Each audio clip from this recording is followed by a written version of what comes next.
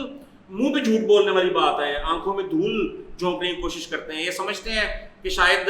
عقل دنیا میں صرف انہی میں ہوتی ہے جو کہ لندن اسکول آف اکنامکس سے پڑھے ہوتے ہیں. ہم ان کو بتانا چاہتے ہیں کہ پاکستان کا محنت کش طبقہ آپ سے زیادہ عقل مند ہے, پاکستان کے عوام آپ سے زیادہ عقل مند ہے. آپ جتنے مرضی جھوٹ بول لیں ان کو بڑی اچھی طرح پتہ ہے آپ کے جھوٹوں کی اوقات کا, اور بڑی اچھی طرح پہچانتے ہیں آپ کے خوفوار چہروں کو. تو ولید گفتگو کو آگے بڑھاتے ہوئے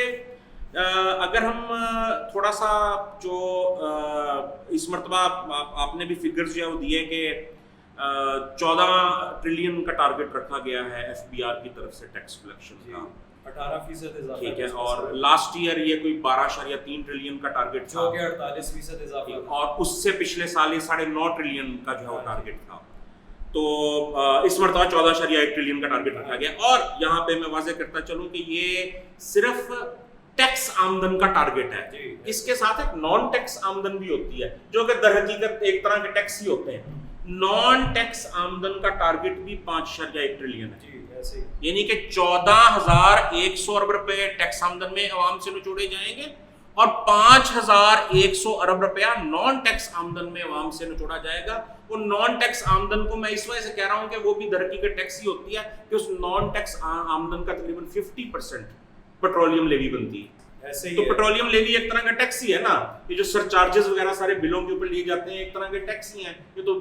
عوام کو بیوقوف بنانے کے لیے, ان کو جو ہے وہ گھمانے, گول گول گھمانے کے لیے.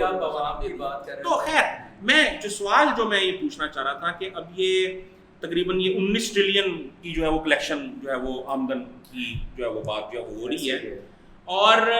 اب اس کے اندر سے جو ہے وہ اگر آپ یہ دیکھیں کہ اس 19 ٹریلین میں سے آلموسٹ جو ہے وہ تقریباً کوئی 11 ٹریلین کے قریب، جو اگر ہم پروونسز کا شیئر، اگر ہم این ایف سی ایوارڈ کے تحت جو پروونسز کا شیئر ہے وہ ایک طرف جو کر دیں تو وفاق کے پاس کوئی 11 ٹریلین روپے بچتے ہیں پیچھے، تو 11,000 ارب روپیہ جو ہے بچتا ہے۔ اب اس 11,000 ارب روپے کے اندر سے 8,200 ارب روپیہ تو صرف قرض واپسی ہے، جی جی ٹھیک ہے۔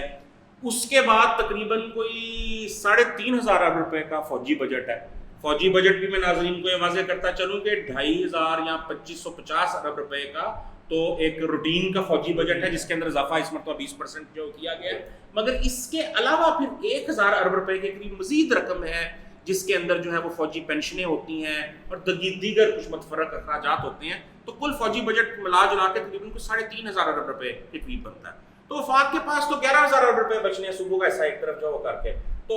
8,200 ارب روپیہ قرضوں کی واپسی میں چلا گیا، 3,500 ارب روپیہ جو ہے وہ فوجی اخراجات کے اندر چلا گیا۔ تو وفاق کے پاس تو جو ہے وہ یہ 2 مدیں پوری کرنے کے لیے جو ہے وہ پیچھے آمدن نہیں بچتی، تو باقی تقریباً 1,000 ارب روپے سے اوپر وفاق نے سول افسر شاہی کو دینا ہے ان کی اشیوں کے لیے، پھر گورنمنٹ کے رننگ اخراجات ہیں، پھر پی ایس ڈی پی ہے تقریباً 1,200-1,300 ارب روپے کا، تو یہ باقی سارے خرچے وفاق نے کیسے کرنے؟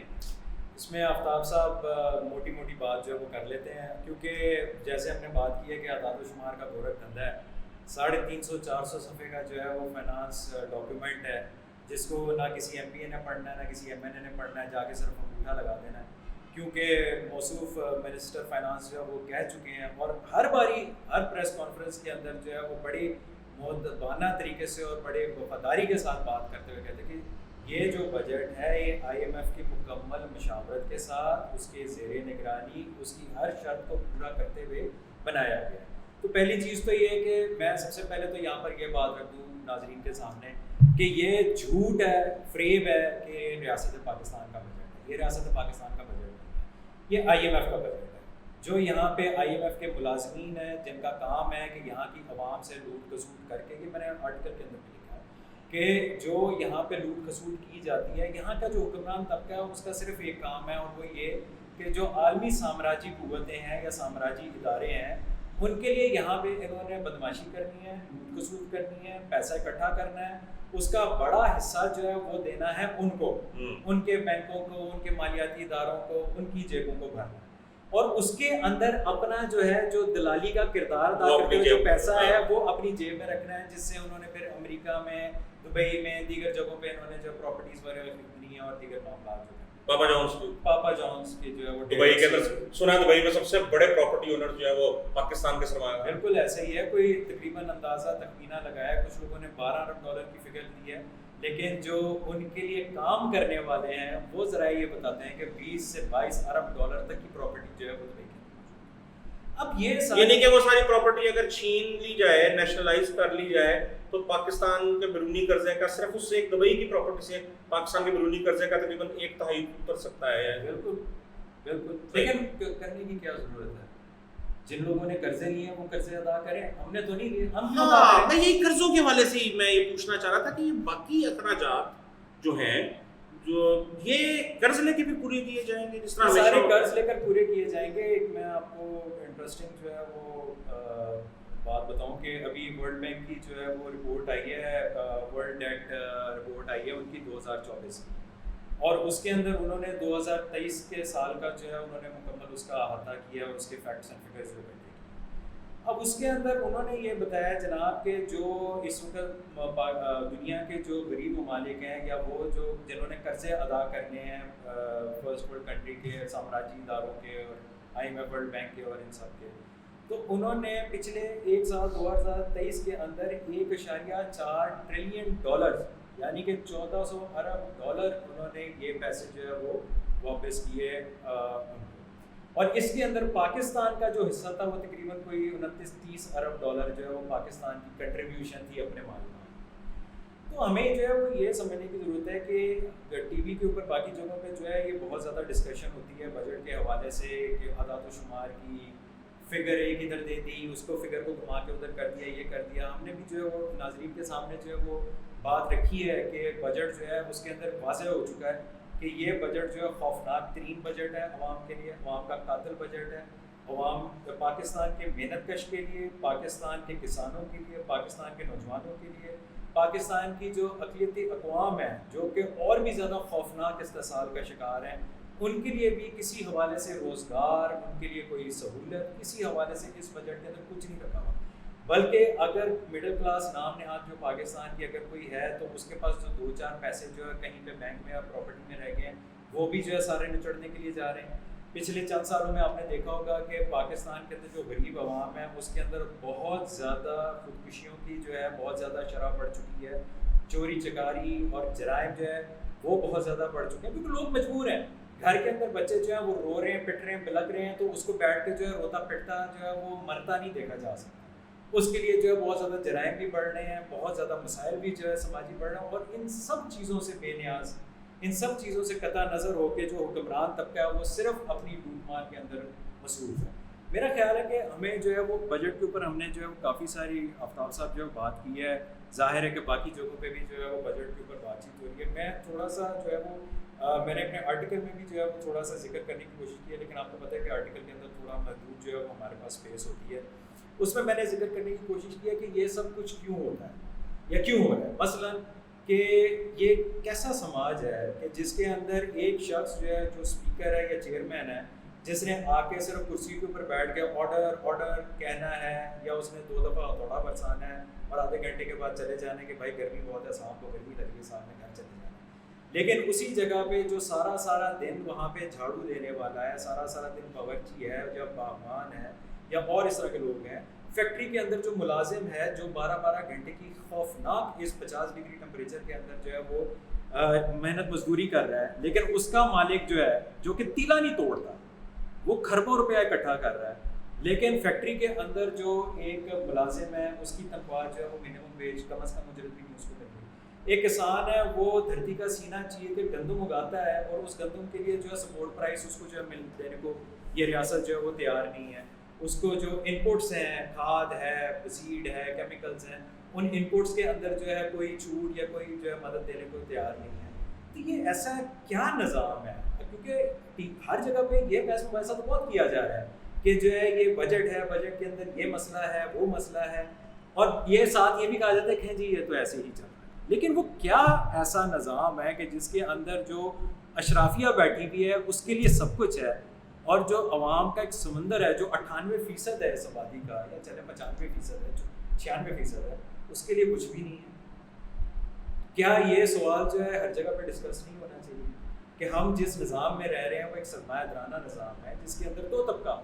ایک حکمران طبقہ ہے اور ایک محنت کش۔ اچھا، اس میں لیکن میں پھر جو ہے وہ واپس اپنے سوال کے اوپر جو ہے وہ آؤں گا جو میرا بڑا امپورٹنٹ ہے، کیونکہ آپ یہ دیکھیں کہ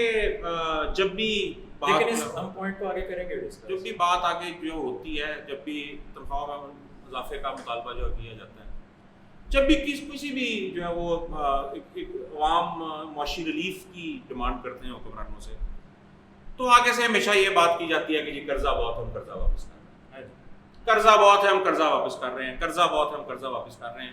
اس دفعہ کے بھی جو 14,000 ارب روپے کی ٹیکس آمدن ہوگی، ٹیکس کلیکشن ہوگی، اس میں سے تقریباً 8,200 ارب روپیہ ماضی کے قرضے اور ان کی سود میں جو دیا جائے گا۔ اور دوسرا، جیسا کہ میں نے آپ کو بتایا کہ صوبوں کا حصہ نکالنے کے بعد وفاق کے پاس تو 11,000 ارب روپیہ رہ جائے گا، بجٹ ہے 17,500 ارب روپے کا، ٹھیک ہے؟ تو یہ جو بیچ میں تقریباً کوئی 6,500 ارب روپے کا گیپ ہے، یہ کیسے پورا کیا جائے گا؟ یہ نئے قرضے لے کے پورا کیا جائے گا، کچھ ملکی قرضے لیے جائیں گے ملک کے جو پرائیویٹ بینکس ہیں ان سے، اور جو ڈالرز میں قرضہ چاہیے وہ پھر ڈالرز کے اندر جو ہے وہ کچھ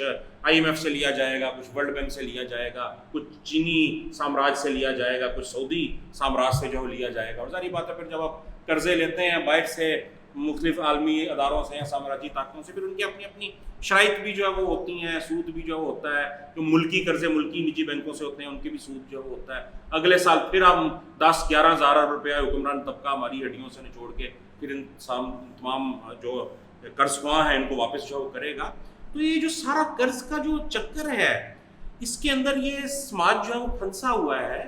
یہ کہتے ہیں کہ پاکستان کے اوپر جناب کوئی 50,000 ارب روپے سے اوپر غالباً داخلی قرضہ ہے اور تقریباً کوئی 130 ارب ڈالر کے قریب جو ہے وہ بیرونی قرضہ ہے. یہ تو بہت بڑی رقم بنتی ہے صاحب. اب مجھے بیرونی قرضے کا تو فگر ایگزیکٹ یاد ہے 130 ارب ڈالر. داخلی قرضہ 50,000 ارب روپیہ ہے یا شاید اس سے بھی زیادہ ہے. بہت بڑی رقم ہے. 50,000 ارب روپیہ اور 130 ارب ڈالر یہ کدھر لگا ہے؟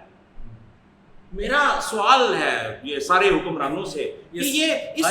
سوال ہے اس ملک میں کہاں جا وہ لگا ہے. ریلوے یہاں پہ 150 سال پرانی ہے, بجلی یہاں پہ 18 گھنٹے نہیں آتی, صاف پینے کا صاف پانی 70 سال میں ریاست عوام کو نہیں دیکھ سکی. بڑے شہروں سے تھوڑا سا آپ سائڈ پہ ہوں یا آپ جو ہے وہ جو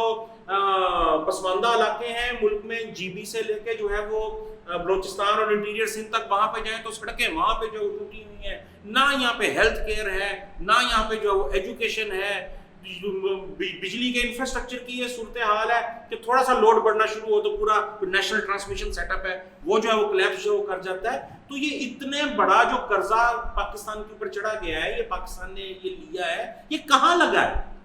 مجھے تو یہ پاکستان کے اوپر کہیں لگا ہوا نظر نہیں آتا. سڑکوں کی صورت میں, ریلوے کی صورت میں, صحت کی صورت میں, عوام کو تعلیم کی صورت میں یہ قرضہ کیا پاکستان کے عوام, میرا سوال بڑا پرٹیکولر سوال ہے میرا, کیا یہ قرضے پاکستان کی عوام نے لیے ہیں اور کیا یہ قرضے پاکستان کی عوام پہ لگے ہیں؟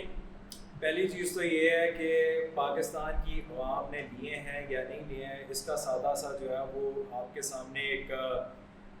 فارمولہ ہے کہ جب آئی ایم ایف کی ٹیم یہاں پر پاکستان آتی ہے یا ورلڈ بینک کی ٹیم آتی ہے یا کوئی بھی عالمی مالیاتی ادارے کی بینک کی ٹیم پاکستان میں آتی ہے تو اس کے ساتھ بیٹھ کے مذاکرات کون کرتا ہے؟ میں اور آپ کرتے ہیں. عوام تو نہیں کرتی. کیا اس کے اندر کوئی فیکٹری کا مزدور بیٹھ کے جو ہے مذاکرات کر رہا ہے؟ کیا کوئی کھیتوں کھلیانوں میں جو اس وقت کسان کام کر رہا ہے وہ بیٹھ کے مذاکرات کر رہا ہوتا ہے کہ یہ میرے مسائل ہیں, ان کو حل کرنے کے لیے اتنا پیسہ چاہیے تو یہ قرضہ مجھے دے دو؟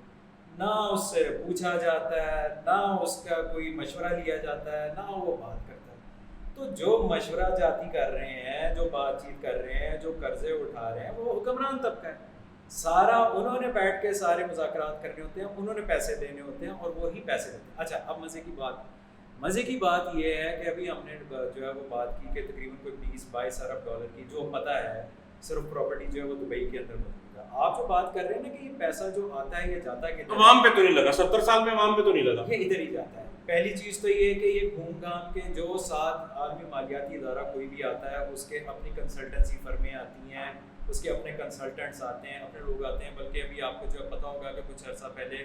میکنزی کے ایک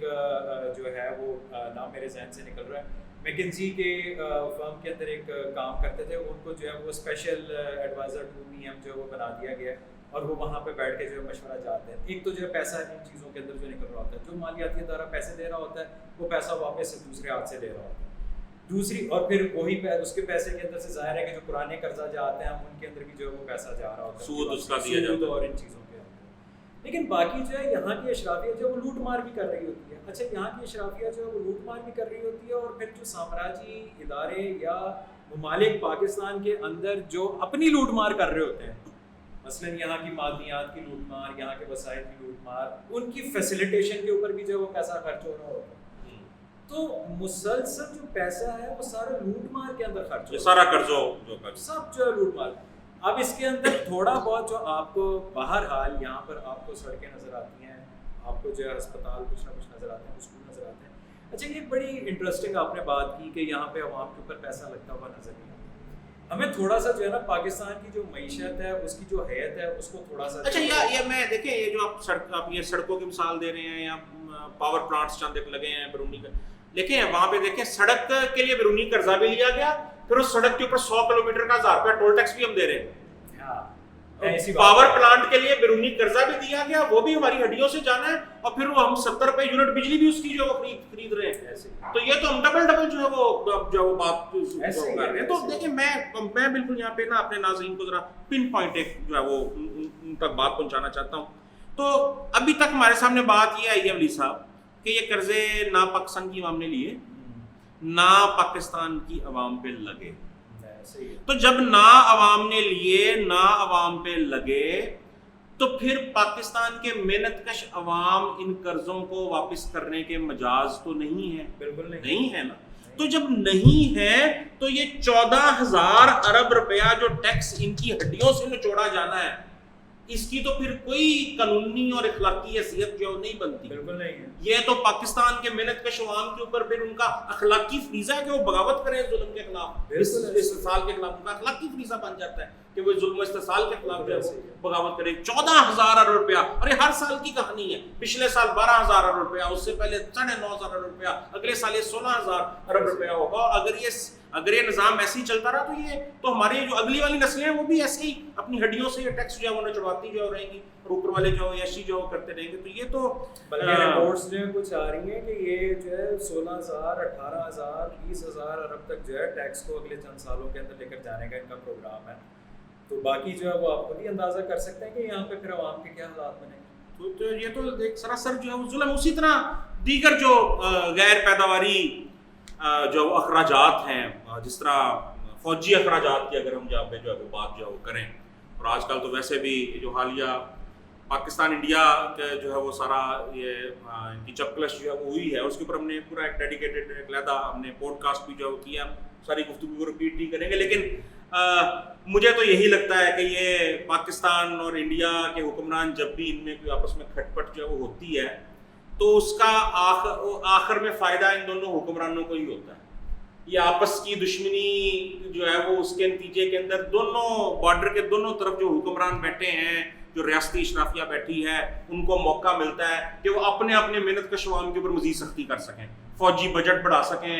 جو ہے وہ جو سہولیات ہیں ان میں کٹوتیاں کر سکیں, سبسڈیز کو کٹ کر سکیں, آزادی اظہار رائے کے اوپر پابندیاں جو ہے وہ لگا سکیں, ہڑتالوں کو جو ہے وہ توڑوا سکیں. پاکستان میں بھی یہی ہوا ہے, انڈیا میں بھی جو مودی سرکار ہے وہ یہی سارا جو ہے وہ کر رہی ہے. تو میری نظر میں تو یہ بالکل جو ہے وہ یہ فوجی اخراجات, میں تو ان کو عمومی طور پہ میڈیا میں دفاعی اخراجات جو ہے وہ کہا جاتا ہے, تو میں اس طرف سے بہت زیادہ میں چڑھتا ہوں. ٹھیک ہے, میں ان کو کبھی بھی دفاعی اخراجات نہیں کہتا, میں ان کو ہمیشہ فوجی اخراجات جو کہتا ہوں. دفاع کس کا دفاع؟ حکمران طبقے کا دفاع. تو ہمارے لیے تو یہ فوجی حکمران طبقے کے لیے دفاعی اخراجات ہیں. یہ حکمران, اچھا یہ جو دفاع ہے ان کو, یہ دفاع سب سے زیادہ ان کو مودی کے خلاف چاہیے یا پاکستان کے عوام کے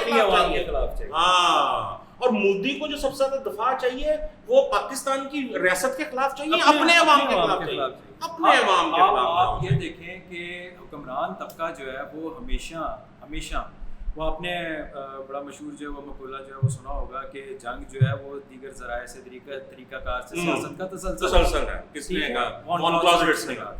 اب اس کے اندر آپ دیکھیں کہ مخصوص آپ کو اس طرح کے پیراللز جو ہے نا وہ باقی دنیا کے اندر بھی نظر آئیں گے. مثلا امریکہ کے اندر حال ہی کے اندر پچھلے 4-5 دنوں میں آپ نے دیکھا ہے کہ بڑا لاس اینجلس کے اندر جو ہے وہاں پہ ایک جو ہے وبیلا مچا ہوا ہے, احتجاج ہو رہے ہیں, نیشنل گارڈ وہاں پہ ٹرمپ نے بھیج دی ہے, وہاں پہ جو ہے میرینز بھی جا رہی ہیں, وہاں پہ جو آپس میں سڑکوں کے اوپر جو ہے وہ جو مہاجرین ہیں, تارکین وطن ہیں, ایلیگل امیگرینٹس ہیں, ان کا ٹکراؤ ہو رہا ہے, لڑائی ہو رہی ہے, سارا کچھ ہو رہا ہے. کیوں؟ کیونکہ ٹرمپ جو ہے بہت سارے جو وعدے کر چکا ہوا تھا کہ میں آ کے یہ کروں گا, میں جو یوکرین میں جنگ بند کرا دوں گا, میں فلسطین میں جنگ بند کرا دوں گا, میں یہ کر دوں گا, میں وہ کر دوں گا, 50% جو پٹرول کی قیمت کم ہو جائے گی, یہ ہو جائے گا, وہ ہو جائے گا, وہ کچھ بھی نہیں کر سکتا. بلکہ اس کی جو ٹیرف وار جو اس نے چلائی ہے اور چین کے ساتھ جو اس کی مخالفت جو لڑائی جھگڑا ہے, اس کے اندر جو ہے بہت زیادہ جو ہے امریکی معیشت کے اوپر بھی جو ہے وہ اثرات جو ہے پڑ رہے ہیں. اب اس نے جو ہے وہ ایک مطلب ایک آپ کے جس طرح سے ہمارے یہاں کہتے ہوتے ہیں کٹا کھول دیا کہ باقی سب چیزیں لوگ بھول کے اس کٹے کو جو ہے وہ دیکھ رہے ہیں. اب اسی طرح سے یہاں پر اگر آپ دیکھیں تو جنگ سے محض جنگ تو خیر جو ہوتی ہے وہ تو اب آج تک یہاں کے حکمران طبقے نے دیکھی نہیں ہے کہ جنگ کیا ہوتی ہے. نہ انہوں نے دیکھی ہے, نہ دلی والوں نے دیکھی ہے, تبھی ان کو بڑا شوق ہے, یہ اچھلتے رہتے ہیں. ورنہ یہ یوکرین کی عوام اور فلسطین کی عوام سے جا کے پوچھیں کہ جنگ کس بلا کا نام ہے. جن لوگوں نے پہلی دوسری عالمگیر جنگیں جنہوں نے دیکھی ہے ان سے تو یہ جو تھوڑا چانٹا چانٹی یا ہیلو ہائی تھی, اس کے اوپر اگر آپ جو ہے وہ بات کریں, آپ یہ دیکھیں کہ اس سے ایک دن پہلے جو ہے دونوں ممالک کے اندر کیا, یہ میں نے آرٹیکل میں بھی ذکر کیا کہ مودی جو ہے بہت زیادہ تیزی سے غیر مقبول ہو رہا ہے. پہلی جو ہے انڈیا میں عام ہڑتال کی تیاریاں ہو رہی ہیں, عام ہڑتال کی تیاریاں ہو رہی ہیں. اس سے پہلے آپ کو یاد ہے 2019 کے اندر کسانوں کی بہت ولولہ گیس شاندار جو ہے تحریک تھی, جس نے جو 2 کسان دشمن قوانین تھے وہ واپس لینے پر مودی کو مجبور کیا. مودی جو ہے بہت زیادہ اتنے سالوں کے اندر جو محنت کش طبقہ اور کسان ہیں ان کے اوپر حملوں کی وجہ سے بہت زیادہ اس کی مقبولیت کم ہوئی ہے، وہ بہت زیادہ کمزور پوزیشن میں ہے، مخلوط حکومت کا مجبوری جو ہے وہ حصہ بنا ہوا ہے. بہار کا الیکشن بھی بہار کا الیکشن جو ہے وہ آ رہا ہے، یہ چلو الیکشن میں ووٹ لینے تھوڑی ضرورت، باقی ہڑتال بھی رکھوانی ہے، الیکشن میں ووٹ بھی لینے ہیں، گرتی مقبولیت بھی واپس اوپر جو آ جائے، چلو تھوڑی سی جنگ کر لیں، تھوڑی سی جنگ کھیل لیں. ان کے بھی یہی حالات تھے. ایک دن پہلے آپ دیکھیں بلوچستان میں عوامی تحریک ہے، قبائلی علاقہ جات میں عوامی تحریک ہے، جی بی میں، کشمیر میں، سندھ میں، پنجاب میں محنت کش جو ہے وہ پرائیویٹائزیشن کے خلاف احتجاج کر رہے ہیں. تو انہوں نے کہا یار اتنے مسئلے کھڑے ہو گئے ہیں، چلو انڈیا کے ساتھ تھوڑی سی جنگ ہی چھیڑ لیتے ہیں، کٹا کھول لئیے.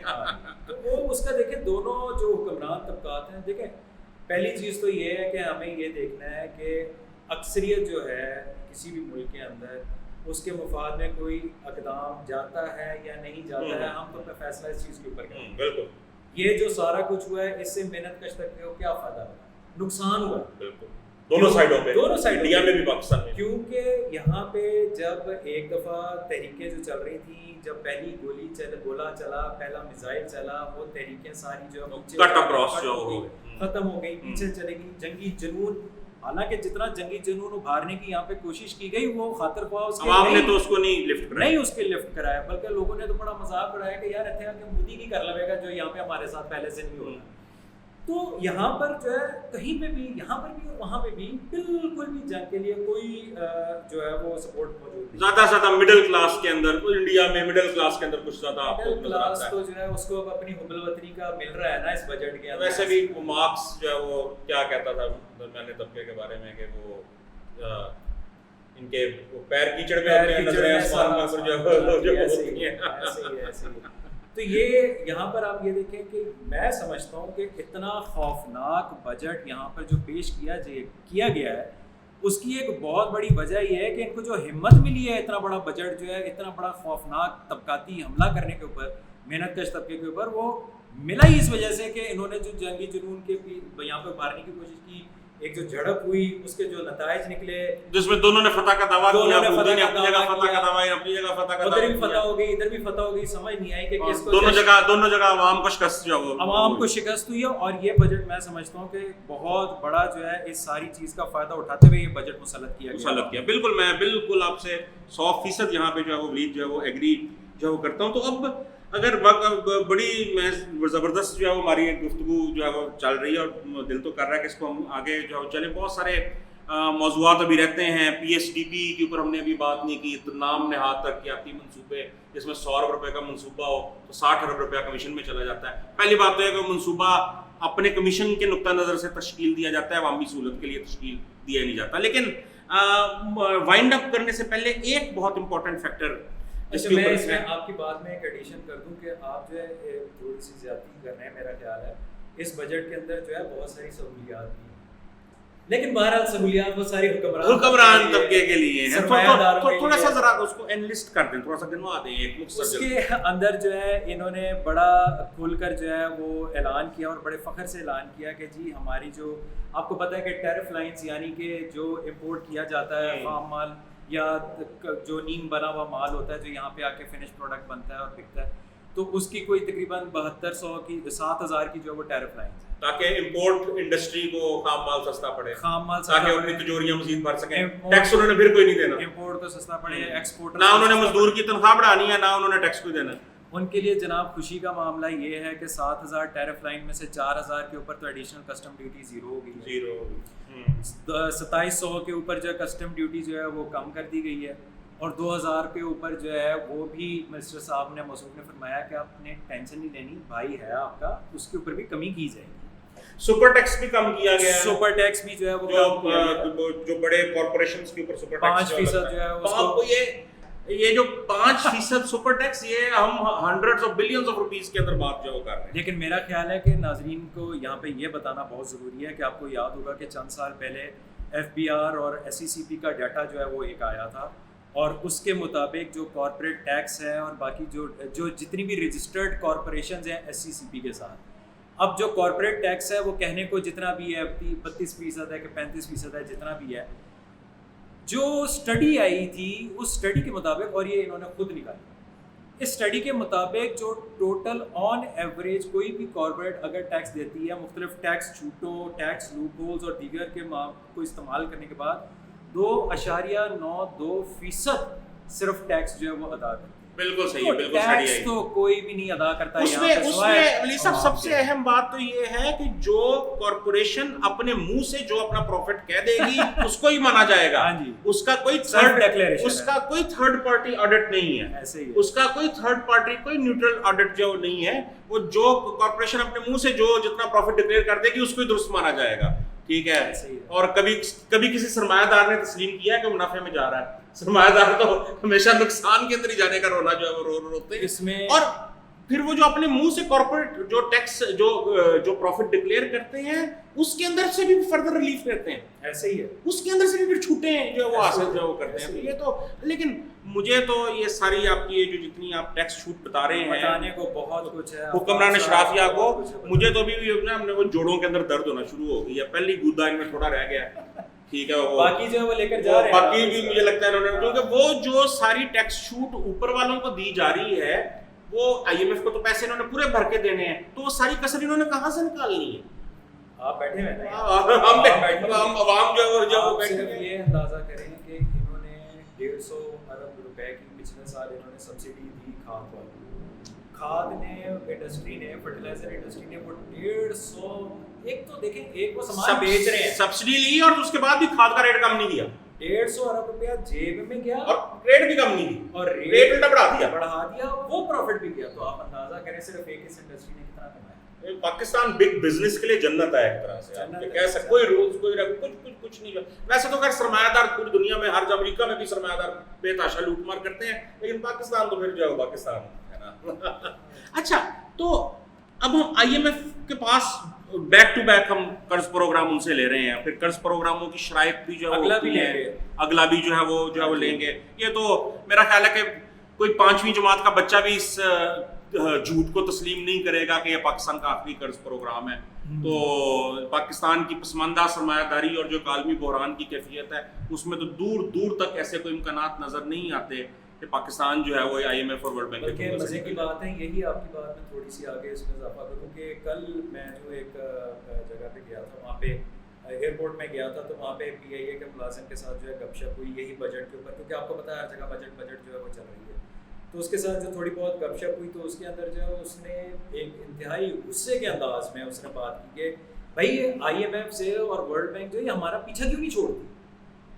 میں نے اس سے کہا کہ یار کوئی بھی منافع بخش کاروبار ہوگا اور I M F World Bank کے لیے منافع بخش کاروبار ہے، $30 ارب کا کاروبار ہے. میں ولی صاحب آپ نے بہت اچھا کیا کہ آپ نے پی آئی اے کا نام لے لیا. میں اسی طرف آنا چاہ رہا تھا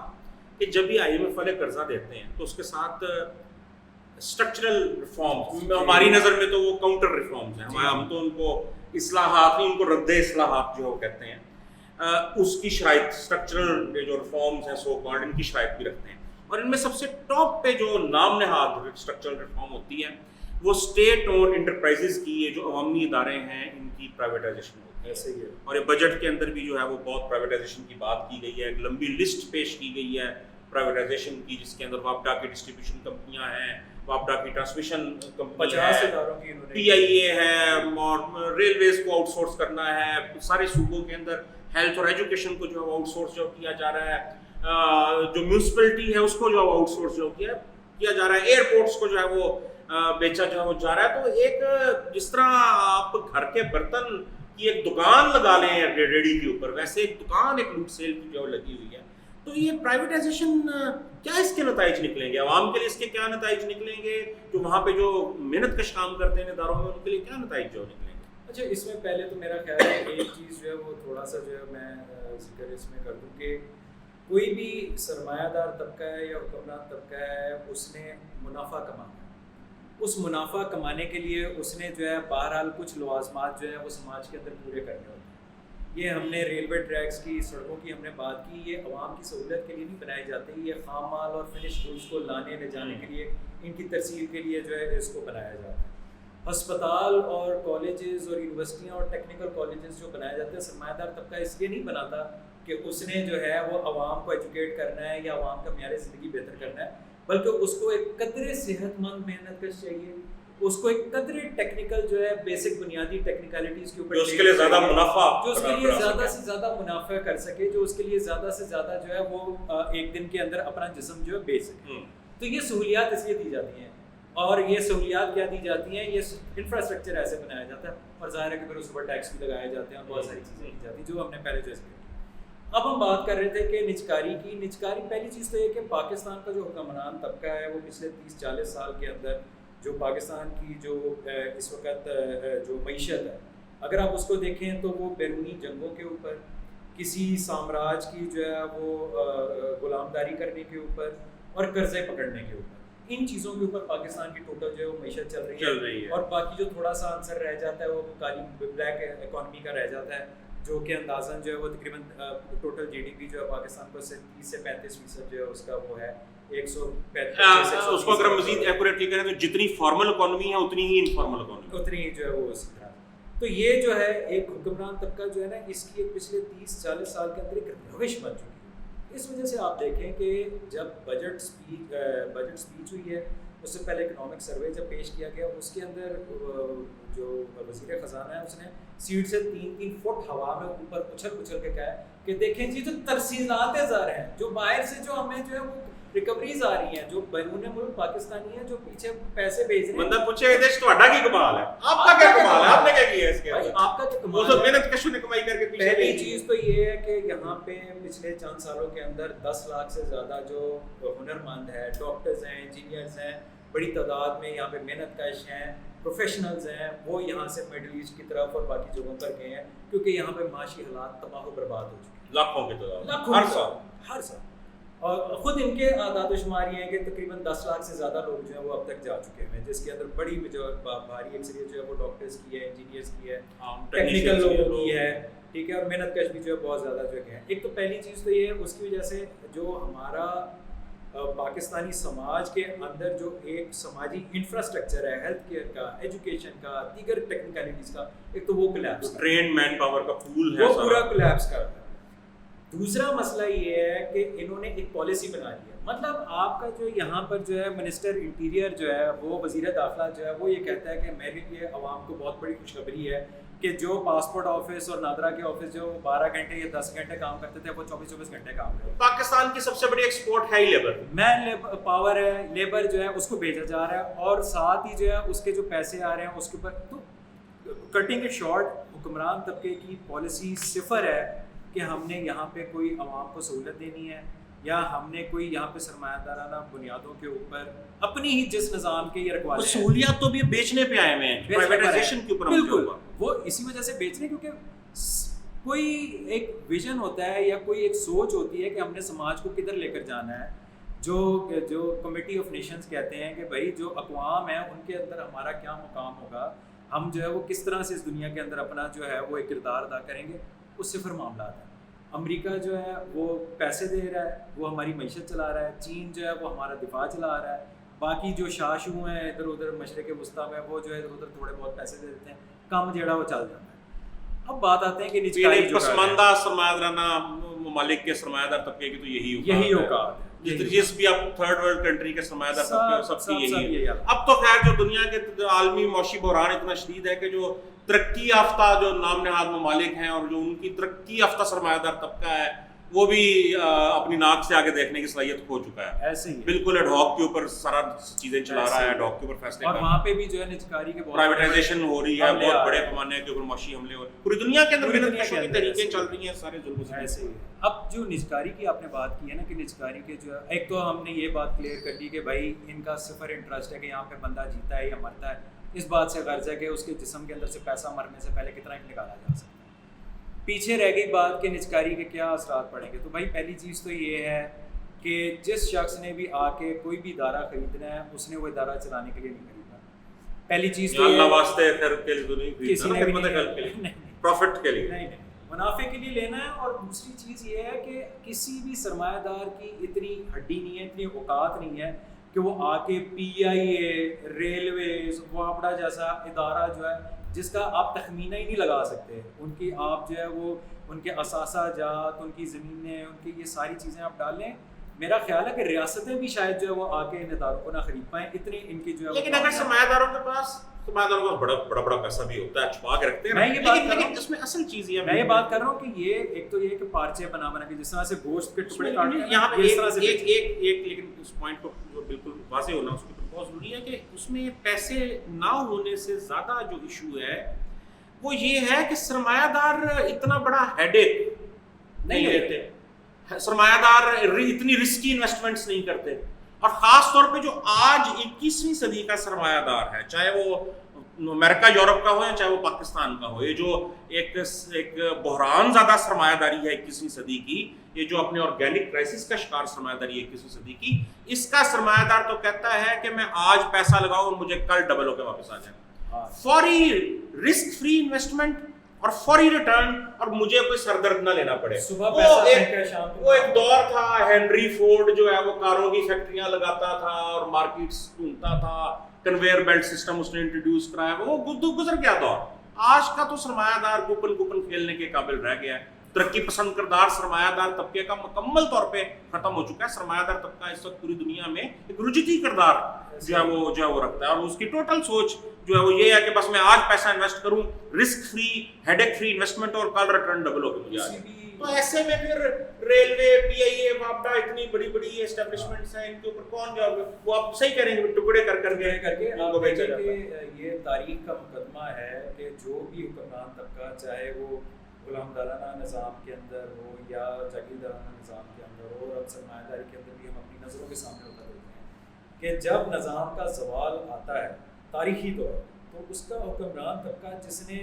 صدیوں کے اندر وہ نظام پروان چڑھایا ہوتا ہے، اس کو اس کے طور طریقے، اس کے سماجی رشتے تعلقات، ہر چیز جو ہے اس کی پیداواری قوتوں کو جو ہے پروان چڑھایا ہوتا ہے، اس کو تخلیق کیا ہوتا ہے، انہیں کو وہ نوچنے کے اوپر آ جاتا ہے، انہیں کو تباہ و برباد کرنے کے اوپر آ جاتا ہے. اب یہ جو سرمایہ دار ہیں، یہ اب فرض کریں پی آئی اے یہ. اچھا پلیز مجھے صرف مختصر یہ بتائیں کہ پرائیویٹائزیشن کا عوام کو کیا نقصان ہوگا، اور وہ جو پرائیویٹ ہونے والی انٹرپرائز ہے اس کے محنت کشوں کو کیا نقصان ہوگا؟ یہ میں آپ اسی پوائنٹ کے اوپر میں آ رہا تھا کہ کوئی بھی سرمایہ دار آئے گا، وہ اگر بالفرض پی آئی اے کا انہوں نے کہا کہ ہم پی آئی اے کو بیچیں گے اور اس سال کے اندر ہم نے بیچنا، جو بھی سرمایہ دار آئے گا وہ پی آئی اے کو چلانے کے لیے نہیں آئے گا. اس کے لیے زیادہ منافع بخش فوری منافع جو ہے وہ یہ ہے کہ وہ لاہور کا ایئرپورٹ، وہ کراچی کا ایئرپورٹ، اس کی زمین لے، فوری طور پہ اس کی پلاٹنگ کرے، پلاٹ کر کے جو ہے اس کے اوپر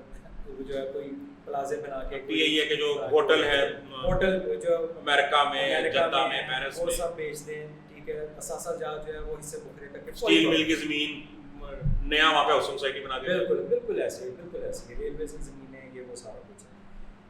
اب سب سے پہلے سرمایہ دار نے تو آ کے یہ کام کرنا ہے کہ اس نے آ کے جتنی بھی ورک فورس ہے اس نے صرف یہ دیکھنا ہے کہ اگر ایک جگہ پہ 10 لوگ کام کر رہے ہیں تو ایک بندہ وہاں پہ موجود ہو، 9 کو فارغ کرا دیا جائے، ایک بندے سے 10 لوگوں کا کام دیا جائے اس وقت تک جب تک اس کی بھی ضرورت باقی نہ آئے.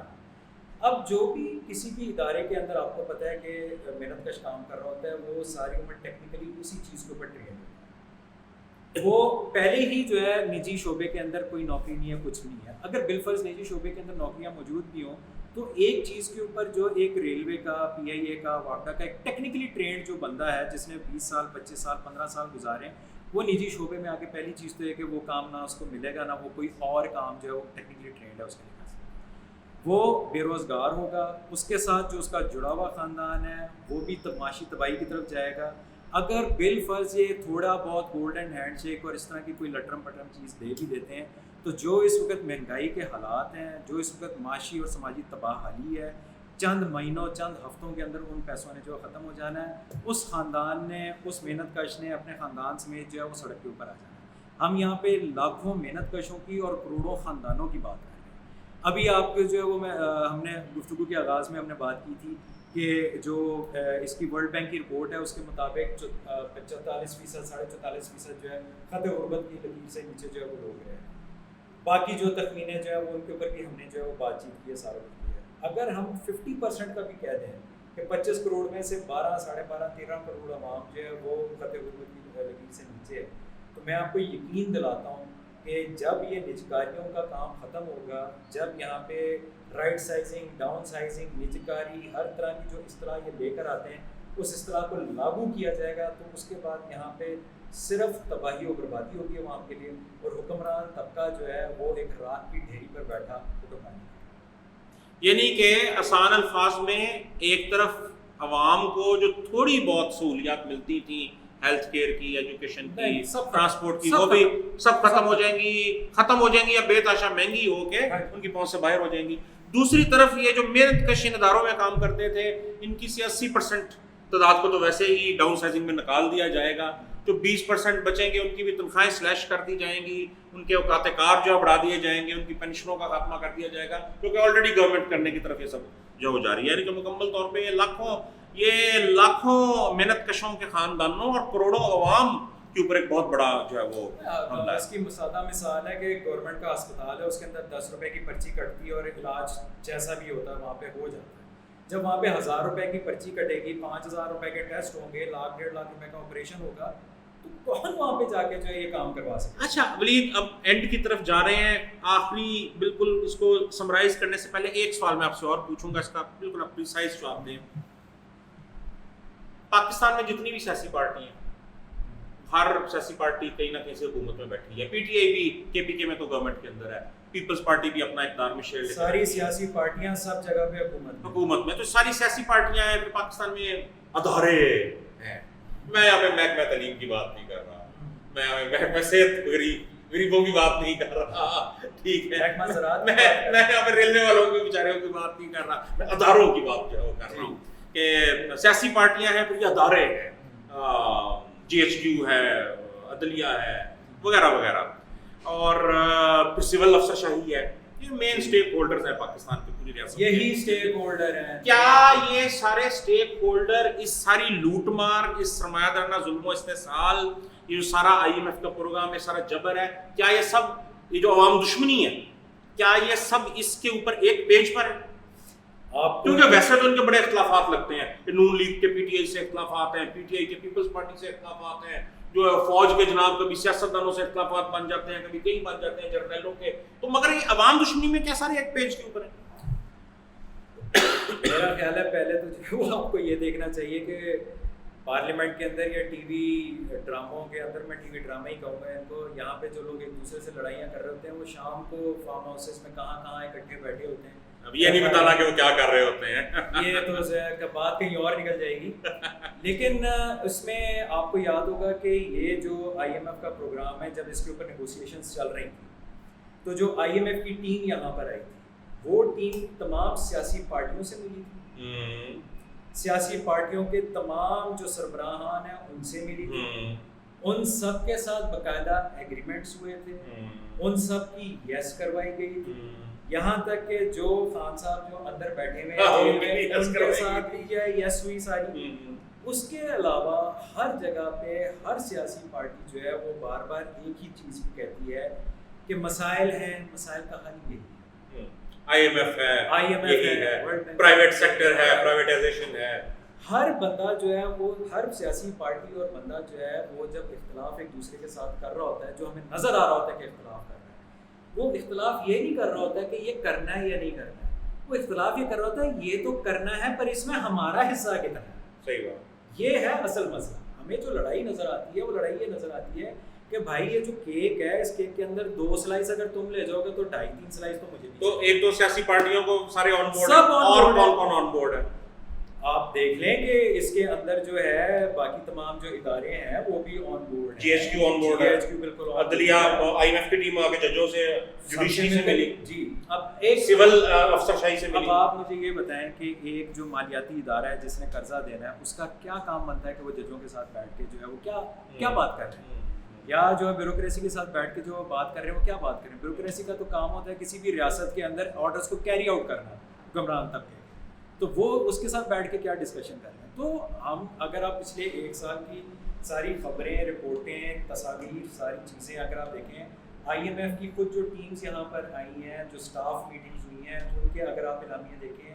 آپ جو وزراء ہیں مختلف ان کے آپ بیانیے دیکھیں، پچھلے 1 سال کا پورا عرصہ ہے، اس کے اندر سب نے پورے متفق ہیں، بالکل آن بورڈ ہیں، سیم پیج پر ہیں، اور اس کے اوپر متفق ہیں کہ ہم نے عوام کی ہڈیوں کا گودا نچوڑ کر اپنے سامراجی آقاؤں کے پیٹ منہ بھی بھرنے ہیں اور کچھ سامراجی. تو اس وجہ سے اگر کوئی یہاں پر میں اپنے ناظرین کو جو ہے وہ خاص طور پہ کلیئر کرتا چلوں کہ آپ کی سیاسی وابستگی ہوگی نہیں ہوگی، لیکن اگر کسی بھی حکمران طبقے کے کسی بھی شخص سے جو ہے وہ آپ کو امید ہے تو میں سمجھتا ہوں کہ یہ اپنے آپ کو بہت بڑا دھوکہ دینا ہے.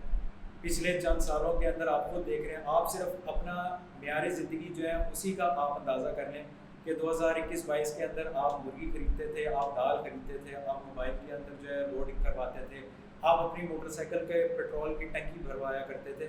ان سب کے جو ہے وہ اس وقت جو ہے کیا اخراجات خرچے تھے، آج اخراجات خرچے کیا ہیں. آپ 4 سال پہلے جو ہے باہر ڈھابے پہ بیٹھ کے چائے کتنی پیتے تھے، آئس کریم باہر سے کتنی کھاتے تھے، کھانا کتنا کھاتے تھے، آج آپ کتنا کھانا کھاتے ہیں. پہلے آپ جو ہے وہ اپنے ماں باپ کی دوائی جب لیا کرتے تھے تو اس کے اوپر کتنے خرچے آپ کے مہینے کے آتے تھے، اور آج 2025 کے اندر کتنے خرچے. آپ صرف یہی موازنہ کر لیں تو آپ کو اندازہ ہو جائے گا کہ حکمران طبقہ جو ہے وہ کتنا ایک سنجیدہ ہے ہمارے مسائل کے اوپر. اور سب سے آخر میں یہ بات ضرور کہوں گا کہ باتیں ہر کوئی کرتا ہے، ہم نے عمل سے دیکھنا ہوتا ہے کہ عمل میں چیزیں کیا ہو رہی ہیں. سارا دن بیٹھ کے آپ، ہم نے پہلی دفعہ، میں نے تو خیر زندگی میں پہلی دفعہ دیکھا ہے، آپ نے پتہ نہیں پہلے دیکھا ہے کہ نہیں دیکھا ہے، کہ جب یہ تنخواہوں کے اوپر جو معاملات چل رہے تھے کہ تنخواہ بڑھانی ہے نہیں بڑھانی ہے، جو پارٹی 2 صوبوں کے اندر جو ہے وہ حکمرانی کر کے بیٹھی ہوئی ہے، گورنرشپس لے کے بیٹھی ہوئی ہے، اس وقت پارلیمنٹ کے اندر جو ہے حکومت کے اندر موجود ہے، اسی کے لوگ جو ہیں باہر آ کے احتجاج کر رہے ہیں. ہم مطالبہ کرتے ہیں کہ 50% اضافہ کیا جائے. پیپلز پارٹی کی بات کر یار آپ مجھے یہ بتائیں کہ کون خود حکومت میں بیٹھے اور اپنے آپ سے مطالبہ کر رہے ہیں کہ تنخواہ 50%. تو ناظرین آپ نے یہ نہیں دیکھنا کہ کون کیا بات کر رہا ہے، آپ نے یہ دیکھنا ہے کہ کون کر کیا ہے. شباز شریف بھی اپنے آپ سے مطالبہ کر رہا ہے کہ 6% نہیں ہوگی، 50% ہونی چاہیے. کیا احسان مجھے تو لگتا ہے حاتم تھا یار زندہ ہوتا تو اس کے پیٹ میں وٹ پڑ جانا، وہ میڈل دیتا زرداری کو اور شباز شریف کو. صحیح بات. اچھا ولید، گفتگو کو کنکلوڈ کرتے ہوئے سب سے فیصلہ کن سوال، اس سارے مسئلے کی جڑ جو سامنے آتی ہے وہ سرمایہ دارانہ نظام ایسے ہی ہے، اور سرمایہ دارانہ نظام ہے، یہ سرمایہ دار طبقہ ہے، اور اس نظام اور اس طبقے کی حفاظت کرنے والی سرمایہ دارانہ ریاست ہے. ایسے ہی. اور جب تک یہ نظام، یہ ریاست اور ایک سرمایہ دار طبقہ موجود ہے اس وقت تک یہ چیزیں نہیں بدلنے والی. نہیں 10,000 تنخواہ بڑھا لی جائے گی، مہنگائی میں 40,000 روپے کا اضافہ ہو جائے گا. اگر بہت جدوجہد کر کے سرکار سے کچھ مراد اصلاحات لے بھی لی جائیں تو سرکار 1-2 سالوں کے اندر اور بڑے طریقوں سے وہ ساری چیزیں واپس جو کھینچ لیتی ہے، اور نسلیں گزر گئی ہیں ہماری اسی چکر کے اندر. تو حل کیا ہے،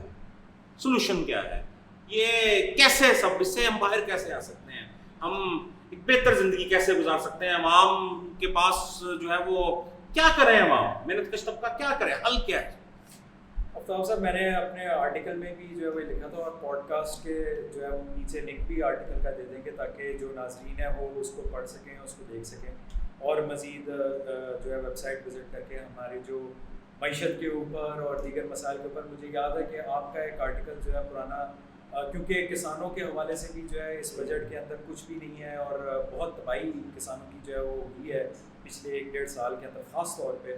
آپ کا ایک آرٹیکل ہے پرانا، اگر میں غلط نہیں ہوں، جس کے اندر آپ نے جو ہے وہ زراعت کا تجزیہ کیا ہے کہ زراعت کی جو ہے وہ ملکیت کس طرح سے ہے، اور زراعت کا ایک بھاری بھرکم جو حصہ ہے، یہ جو رولا ڈالا جاتا ہے کہ زراعت کے اندر ٹیکسیشن نہیں ہے، اور جو ہے کسانوں کے پاس تو اتنے پیسے ہیں، خوشحالی ہے، اور یہ ہے اور وہ ہے. وہ پڑھنا چاہیے ناظرین کو کہ زراعت کے اندر جو کسان جو ہے، جو چھوٹا کسان ہے اس کے کیا حالات ہیں، اور جو بڑے کسان ہیں اور آڑتی ہیں وہ کس عیاشی ہیں. تو یہ تو بہرحال جو ہے وہ ایک چیز ہو گئی. آپ نے جو یہ بات کی ہے اس کے اندر، میں نے آرٹیکل کے اندر بھی جو ہے وہ لکھا تھا کہ سرمایہ داری جو ہے، جو سرمایہ دارانہ نظام ہے جس کے اندر ہم اس وقت رہ رہے ہیں، منافع کی بنیاد کے اوپر ایک نظام ہے، اور اس وقت تاریخی طور پہ اس کے جو حالات بن چکے ہیں وہ اس کا تقاضا ہے کہ یہ مسلسل جو اس کے اندر دولت پیدا کرنے والا طبقہ ہے، یعنی کہ محنت کش طبقہ، کسان، ان کا مسلسل زیادہ سے زیادہ خون نچوڑے چوسے تاکہ وہ زیادہ سے زیادہ زندہ رہ سکے. اب اس نظام کے اندر جو مراد یافتہ طبقہ ہے، جو اس کے اندر جس کی عیاشیاں چل رہی ہیں، یا جس کے بارے میں عام زبان میں کہتے ہیں للیاں لگی ہوئی ہیں، ٹھیک ہے، وہ ہے حکمران طبقہ، وہ سرمایہ دار طبقہ. وہ سرمایہ داری کے تقاضوں کے تحت تاریخی طور پہ مجبور ہے کہ وہ زیادہ سے زیادہ کشت و خون کرے, زیادہ سے زیادہ وہ عوام کا خون چوسے تاکہ وہ خود بھی زندہ رہ سکے. اور اس کے لیے وہ زیادہ سے زیادہ عوام کے اوپر استحصال زیادہ سے زیادہ کرنے کے لیے زیادہ سے زیادہ ظلم و جبر بھی کرے گا,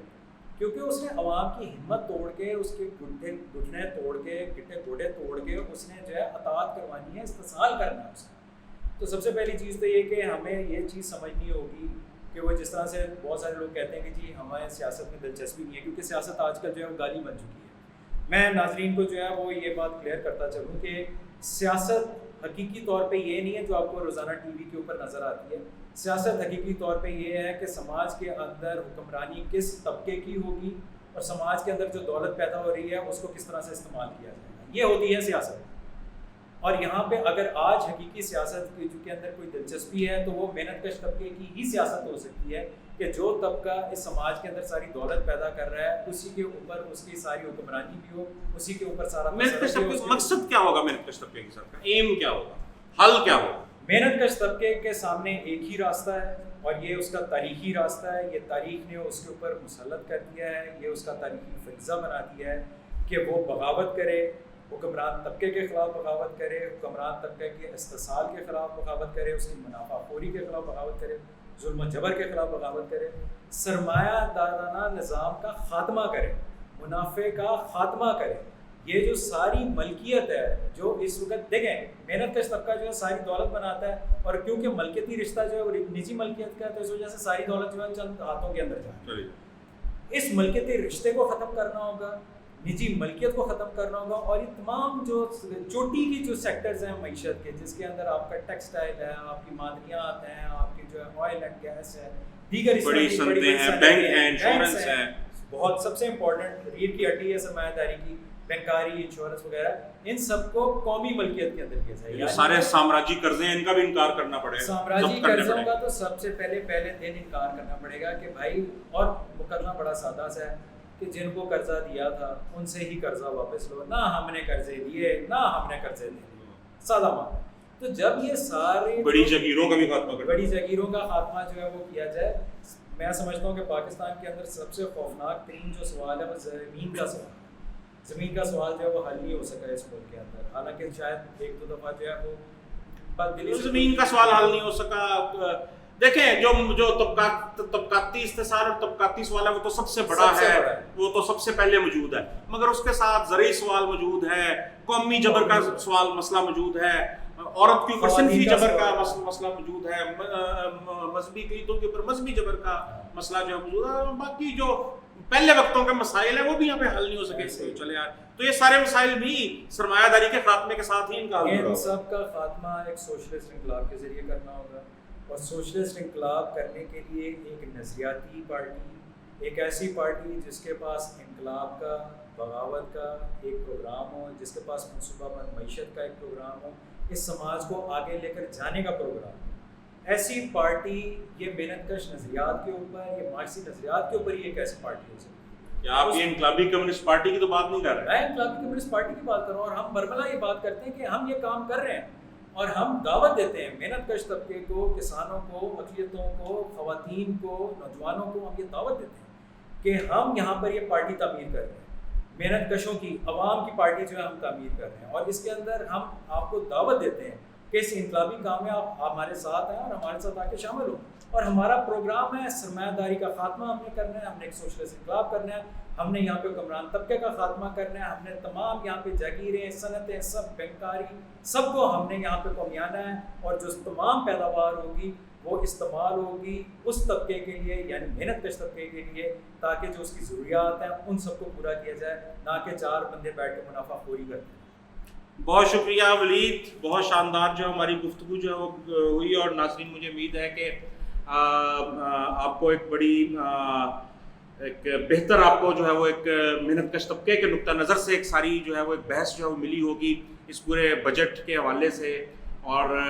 ایک اس پورے بجٹ کو کس طرح سے محنت کش طبقہ جو ہے وہ دیکھتا ہے, اور مسائل کی جڑ کہاں پہ ہے, اور مسئلے کا سارا جو ہے وہ حل جو ہے وہ کہاں پہ ہے. اور امید ہے کہ آپ جو ہے وہ یہ پوڈ کاسٹ جو ہے وہ خود بھی سارا جو ہے وہ دیکھیں گے, اور اپنے جو دوست ہیں, ساتھی ہیں, جاننے والے ہیں جو آپ کے محنت کش ساتھی ہیں فیکٹریوں کے اندر آپ کے کلاس میں جو دیگر اسٹوڈنٹس پڑھتے ہیں ان تک بھی ان کو بھی یہ پوڈ کاسٹ جو ہے وہ ریکمینڈ جو ہے وہ کریں گے. اور جو ہے وہ اس کے ساتھ ہی جو ہے وہ اپنے میزبان آفتاب اشرف کو پوڈ کاسٹ کی اگلی قسط تک کے لیے جو ہے وہ اجازت دیجیے. تب تک کے لیے لال سلام.